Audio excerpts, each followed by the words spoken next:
Сайн бацгаана уу? Icemark компани Ice Scholars 2025 хөтөлбөрт материалаар ирсэн хүүхд болгондоо энэ өдрийн мэндийг хүргэе. Энэ жилийн хувьд гэх юм бол бид нар өмнөх оноос 2 дахин их материалыг хүлээн авсан байна.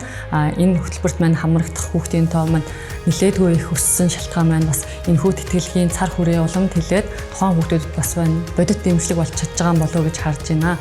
Тэгээд энэ жил одоо манайх руу илгээс 1000 гаруй СНС бид нар эхний шатны шалгаруултыг хийж дууслаа. Эхний шатны шалгаруултанд шалгарсан 50 хүүхдээ бид нар яг шалагчийг тодруулах 15 хүүхдээ тодруулахаар 2025 оны 8 сарын 27-ны өдөр шүүгч болно.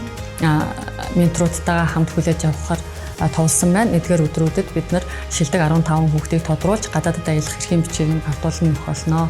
Тухайн хөтөлбөр дотор 2 хүүхд гадаадд аялах, мөн 13 хүүхдийг мөнгөн урамшуулаар урамшуулах ийм хөтөлбөр маань одоо хэрэгжихэд бэлэн болоод байна. Та бүхнийгээ амжилттай оролцож бид нартай хамт тухайн хөтөлбөрийнхөө хаалтын үйл ажиллагаа хийхийг урьж байна.